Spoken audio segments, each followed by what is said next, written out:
Johnny Dollar. Mr. Dollar, this is Herbert Lynn, State Unity Life, Denver, Colorado. Mr. Lynn? I wonder if you're free to come out here and see me right away. Well, now, let me see. I hope so.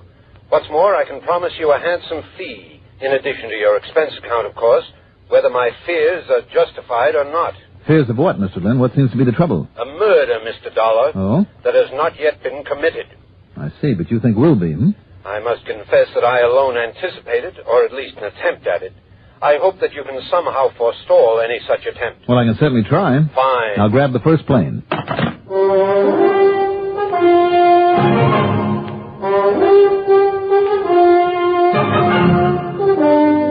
The CBS Radio Network brings you Mandel Kramer and the exciting adventures of the man with the action-packed expense account, America's fabulous freelance insurance investigator. Yours truly, Johnny Dollar.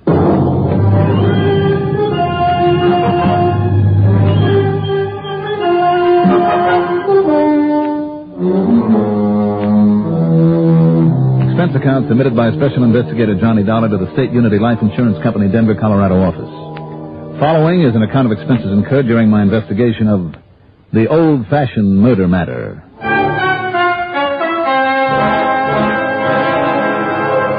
Expense account item 1, $111.45 airfare. The first plane to make the right connections didn't pull out of Hartford until late in the afternoon, so it was close to midnight by the time we sat down at Stapleton Field on the outskirts of the mile-high city of Denver. In spite of the time of year, the mountain air was cold, crisp, and clear. It was well after midnight by the time a cab, and that's item 2, $6 even, dropped me off at the famous old Brown Palace Hotel. I got myself a comfortable room and hit the sack, then first thing in the morning I dropped in on Mr. Herbert Lynn at the State Unity office in one of the big new buildings in Mile High Center. I suggest you rent a car, Mr. Dollar, because this client of ours lives in Green Mountain Falls. That's a small settlement down just west of Colorado Springs, Manitou Springs, that section. Oh, I know the place well, Mr. Lynn. Oh, do you? Mm-hmm. Back in the summer of 58. I spent a couple of weeks fishing out of the Lucky Four Ranch with my old pal Ray Schmizny. Ray, what did you say? Schmizny. Believe it or not, that name's a lot easier to say than to spell. I'm sure it is. Now, this client's name is Howard Hartzell. Yes? He's 73 years old, Mr. Dollar, and at one time was quite wealthy, which explains his insurance policy for nearly $250,000. And you think somebody wants to murder him? Yes, I could almost say I'm certain of it. Who, Mr. Lynn, and why? One or all three of his beneficiaries, or at least two of them. Want to tell me who they are? Well, to begin with, Clara Johnson, a niece, school teacher in Colorado Springs, 45, I'd say, and about as mean, selfish, and grasping an old maid as I've ever seen. Mm-hmm. When she found out about her uncle's insurance policy, she immediately wanted to know why she wasn't made the sole beneficiary. Mr. Hartzell had quite a time with her. What does Clara teach? High school chemistry. Then there's another niece, Bonnie. She's young, smart, good-looking, married to a plumber by the name of Harry Briggs, also lives in Colorado Springs. They have no children and managed to make a living of sorts. Now, you have the addresses of these people? Yes, right here. I've listed them on a slip of paper for you. Here you are. Good, thank you. And finally, as you see, there's Tony Johnson, a nephew. In Manitou Springs, it says here. Yes. Tony inherited quite a bit of money from his own family. Went through it in less than a year. You know, big parties, expensive cars and girls and so on. And he's now working as a bartender in some cheap saloon there in Manitou Springs. Lazy, no-good wastrel, Dollar. In other words, if something does happen in your book, he'll be number one suspect. Yes, and I pride myself in having a sort of instinct in such matters. Which of the two girls, the nieces, would you put next? Well, if there were any reason to suspect anyone else, I should say Clara. I'm sure that when you see Bonnie and talk to her, you'll realize that she couldn't even think in terms of murder. What's that? Oh, excuse the chuckle. I suppose if all the stuff you read in detective stories means anything, then Bonnie is the one I should suspect. Didn't you hear me, sir? If only because she apparently is above suspicion. You'll see for yourself. But suspect of what? Has there been any actual attempt to murder Mr. Hartzell? Twice, Mr. Hartzell was narrowly missed by a car that bore down on him as he was crossing the highway in front of his place. Mr. Lynn, you're talking about Route 24 that cuts through Ute Pass there at Green Mountain Falls? I am. Good grief, as I remember the traffic on that main highway. Howard Hartzell is absolutely certain that each time the car tried to run down, and it was the same car each time. Well... Then, early one morning, a small caliber bullet plunged through the window of his living room Missed him by only a couple of feet. Might be a careless hunter. Then there was a mysterious fire at his home. In the middle of the night, Dollar. If a passing motorist hadn't seen it. Even so. And Mr. Hartzell was confined to his bed at the time. Well, he wouldn't have stood a chance. Incidentally, there's another thing. What's that, sir? His health recently. After all, I believe you did say he was 73. But up until recently, as healthy a specimen as you could... Why, if I'm in as good shape when I reach that age as he is, or rather was... What's been the trouble? I tell you, Dollar, that whatever's ailed him has been too all-fired mysterious. Hasn't he had a doctor? That's another thing. That ancient family doctor of his, Dr. Easterday. What about him? Well, if you ask me, his name ought to be Yesterday. He should have quit practice 20 years ago. But he's the only one that Hartzell will have. Matter of fact, Doc Easterday is living there with him now, to protect Hartzell, he says. Oh? Yes, and I suppose I must give the old pill pusher credit for that anyway. How do you mean? Well, I'm not the only one who feels that Hartzell's life is in danger, that those things that have happened weren't accidental. Now, that fire didn't come from any greasy rags. Is that what the fire department said? Yes, but I don't believe it. Tell me, is Mr. Hartzell sick right now? Well, right now he's on the mend from this last attack of, well, whatever it is. Liver ailment, says old Easterday. I think he was poisoned. Have these nieces and the nephew been to see him recently? Not since the doc moved in there, believe me. And that's been a couple of months now. He's allowed them absolutely no contact whatever with his uncle. Well, if they've had no contact with him, how could they poison him? That's what you've got to find out, Dollar. And find out which one and bring him to justice. Him, you say? Of course. It has to be that no-account nephew, Tony. But just because there's no reason to suspect her, I suppose you'll go to work on Bonnie. Mr. Lynn, I think you're making a couple of mountains or two out of a molehill. Oh, you do? But as long as I'm here, I'll look in on these folks you've mentioned. Now remember one thing, Dollar. If I'm right... If? And I'm sure I am... Well? Whoever would plan the murder of the uncle would be only too glad to get you out of the way.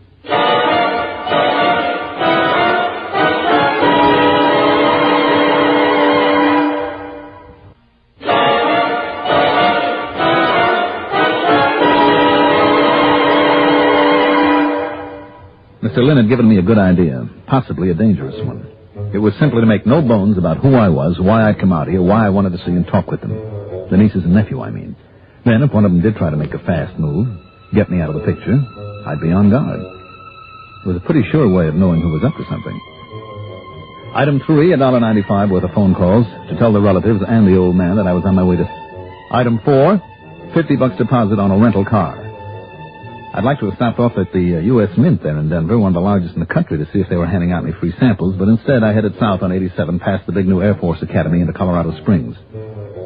Clara Johnson, the older niece, lived in a tiny 3 or 4 room house badly in need of repair on a side street off Cascade Avenue. Fortunately, for pretty obvious reasons, the interview was a short one. It's ridiculous, that's all. Utterly ridiculous. Now, Miss Johnson... I mean that Uncle Howard, the old fool, should have included those other two in his will, in his insurance. Positively indecent. Well, tell me, does your uncle have much of an estate besides the insurance? No, not anymore. But do you know how much that insurance is? I have a pretty good idea. Nearly $250,000. And do you know what that would mean to me? To me, who's worked and struggled along all these years alone.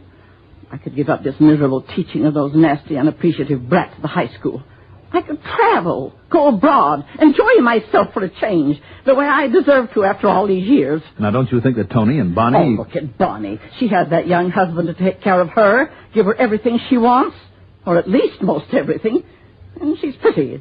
She has a nice figure, and do you think that Tony deserves anything? Miss Johnson. After the way he went through the fortune that his father left him. He does not. Well, nonetheless... Saloon keeper, that's what he is. And always getting into scrapes for those gangsters that hang around that dive where he works. It's disgusting. Miss Johnson. I'm the one who deserves that money. All of it. Clara. If only that old miser would die before it's too late, before I get too old. But he keeps on living just to spite me. Too bad you can't help him along then, isn't it? I don't wish I could, Mr. Dollar. Believe me, if I could find some way to... Oh, no, I didn't mean that. Didn't you? No, I shouldn't have said such a thing. Well, I'm afraid you did. Thanks very much, Miss Johnson. Now, wait. I didn't mean that the way it sounded. Bye.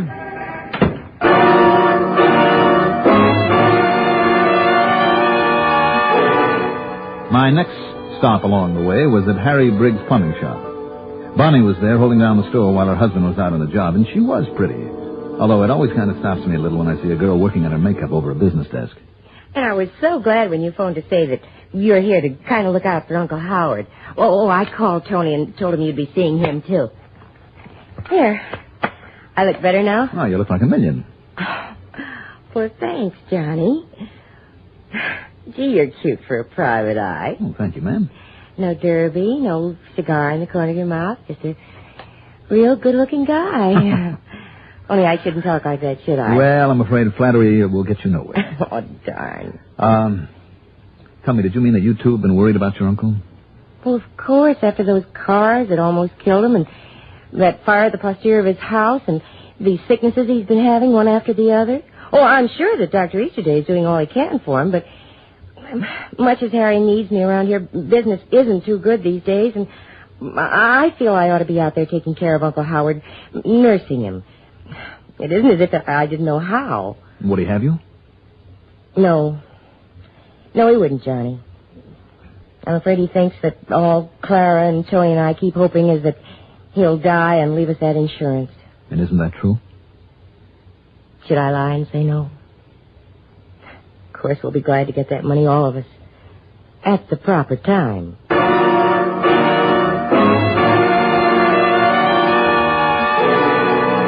Completely forthright and frank, and I must admit I was well impressed. Maybe Herbert Lynn was a good judge of character. He was certainly right about Tony there in the cheap bar and grill over in Manitou Springs. This was a character I didn't like immediately. Short, thin, hair plastered down with nervous hands and shifty eyes set close together. As we stood there behind the bar talking, with Tony claiming only undying affection for poor Uncle Howard, another man came in and stood by, as though waiting for Tony's signal to rough me up. Yeah, Mr. Lynn was right, all right. I wouldn't have trusted Tony as far as I could throw the Empire State Building. Sure, Dollar. If you can figure some way to knock off the old man. Well, I know 3 of us would be glad to cut you in on that nice fat hunk of insurance.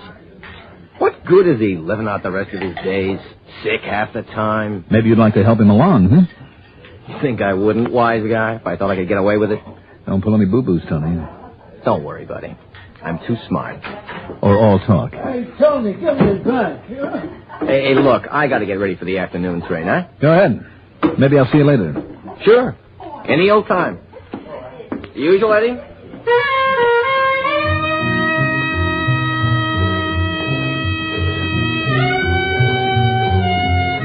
The important thing now was to see Mr. Hartzell and the old family doctor at Green Mountain Falls. I walked around to the back of the saloon, got into my car, then turned on the ignition.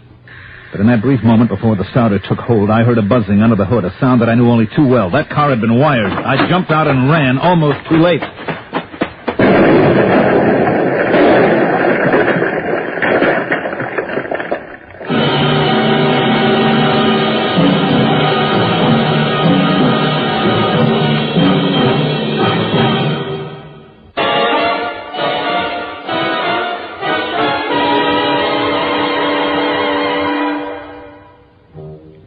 By the time the smoke cleared away from the carefully set explosion, I was blocks away at another car rental agency. I knew that Tony would be even further away, if, that is, he was the one who planted the bomb. So item 6 is another $50 deposit on another rental job. I sped up to Green Mountain Falls, then, to keep the date I'd promised over the phone. In answer to my knock on the small 2-story home there on the side of a mountain. Mr. Dollar? That's right. Mr. Hartzell? No, I'm Dr. Easterday, and thank heaven you've got here. Oh? Albeit I'm afraid you're too late. You mean something's happened to him? Howard Hartzell is dead. When? Just a few moments ago. Would you like to come in? Yes, I think I'd better. We can sit here in this combination living bedroom of mine, unless you wish to see him. But there's really no point in it. How did he die, Doctor? It was a severe case of toxic jaundice. Oh, jaundice? Yes, this hemolytic jaundice, a liver condition, has been bothering him for quite some time. Just one moment, Doctor. Yes. Well, Mr. Dollar. In spite of your rather fancy medical terms, something has just rung a bell. I can't quite tie it down. You're sure That jaundice is what killed him? Mr. Dollar, after all, I've been practicing medicine some 50 years. Well, maybe that's good, and maybe it's bad. I beg your pardon. When I was out here before on a vacation, I had an infected finger. Well, I failed to see what... Now, the doctor who treated me was a young fellow by the name of, Ed Wilson. Where's your phone?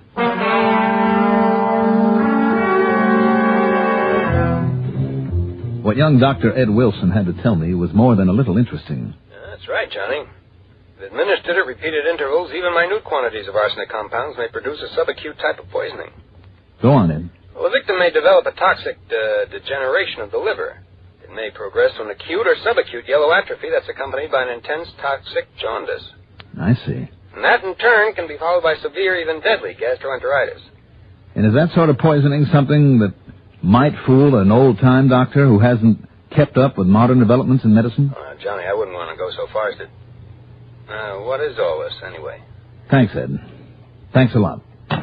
Do you mind telling me what that was all about, young man? Doctor, I want you to have an autopsy made immediately. But there was a physician in attendance at his death. I myself, it isn't necessary. Doctor, will you please order the autopsy? Well, very well, if you insist.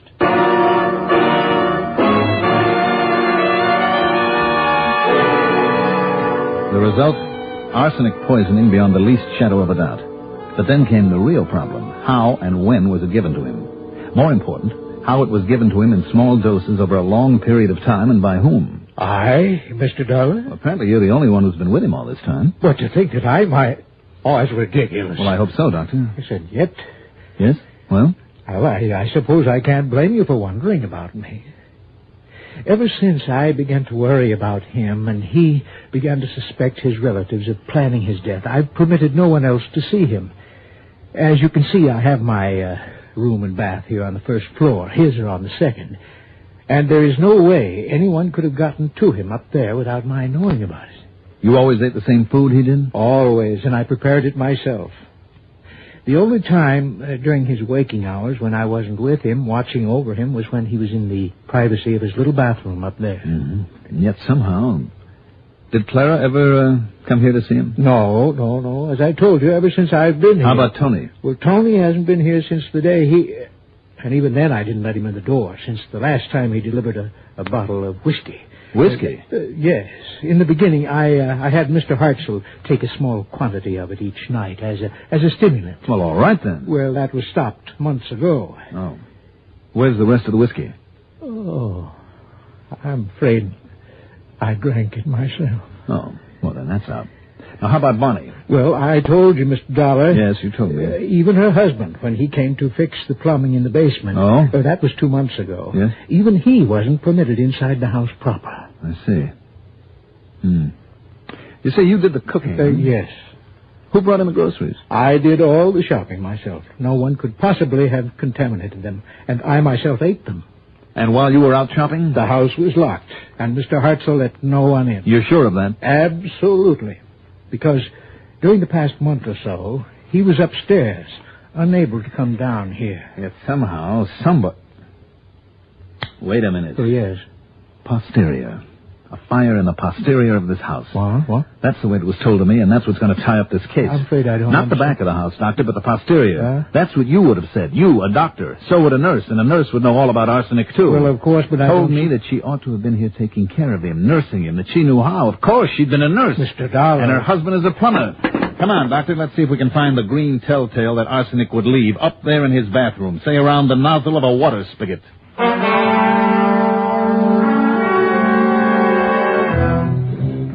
And that's exactly where we found it. And downstairs in the cellar, hidden behind a furnace pipe and hooked up to that cold water line, not the line to the kitchen or the bathroom on the first floor, but hooked up to the line to the second floor was that ingenious, deadly device, a small container half full of an arsenic solution with a valve, so that only a drop at a time would enter the pipe that gave Mr. Hartzell his drinking water, the one drop at a time that killed him. Funny. It wasn't the sweet, gentle Bonnie who finally broke down and confessed their little plot, but her husband, the plumber who'd rigged the device, who'd also rigged my car for that explosion.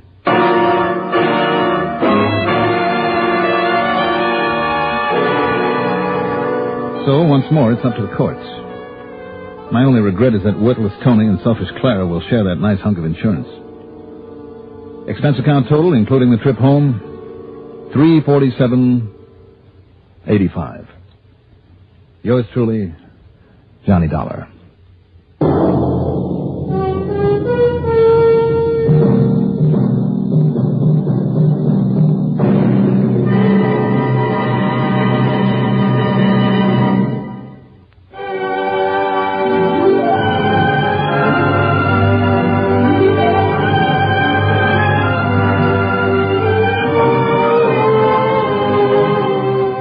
Yours truly, Johnny Dollar, is written by Jack Johnstone, produced and directed by Bruno Zerato, Jr., musical supervision by Ethel Huber. Johnny Dollar is played by Mandel Kramer. Also heard in our cast were Leora Thatcher as Clara, Lawson Zerbe as Dr. Easterday, Patsy Campbell as Bonnie, John Seymour as Herbert Lynn, Richard Holland as Tony, and William Lipton as Dr. Ed Wilson. Be sure to join us next week, same time, same station, for another exciting story of yours truly, Johnny Dollar.